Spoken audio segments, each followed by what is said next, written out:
If you want to change DPI settings on Samsung Galaxy Tab A11, then we have a couple of ways to do so. For example, we can open Settings. On the left side, we can scroll down a little bit and go to Display. And then over here, look for the screen zoom. This is how we can change the DPI setting by simply moving left or right on this slider. As you can see over here, we can also tap on these gray dots that we have on the slider, or you can use minus and plus in order to quickly switch between different zoom options.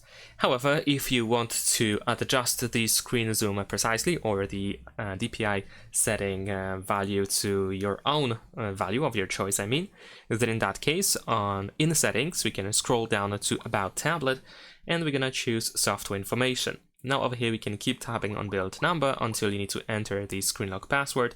So enter the password, press continue, and then press OK. You will see that you are now a developer, or developer mode has been turned on actually.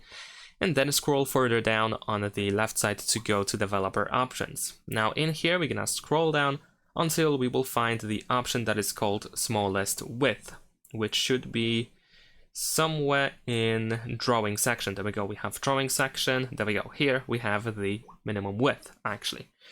So the default value is 552, the lower the number is, the bigger the screen is. So if I type, let's say 300 and press OK, then everything should be much bigger. There we go.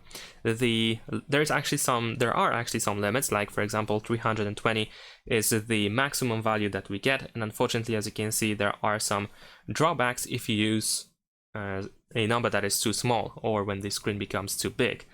So be careful with these values in order to not mess things up. Let's say I'm gonna set it to 450.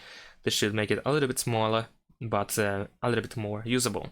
And of course we can enter a bigger number. Let's say I'm gonna set it to 800, which should make everything much smaller. But also we have to be careful with that as well, because if you enter a number that is too big, you might mess some things up as well. But as you can see, it works just fine. And that's pretty much it. Thanks for watching, leave a like and subscribe.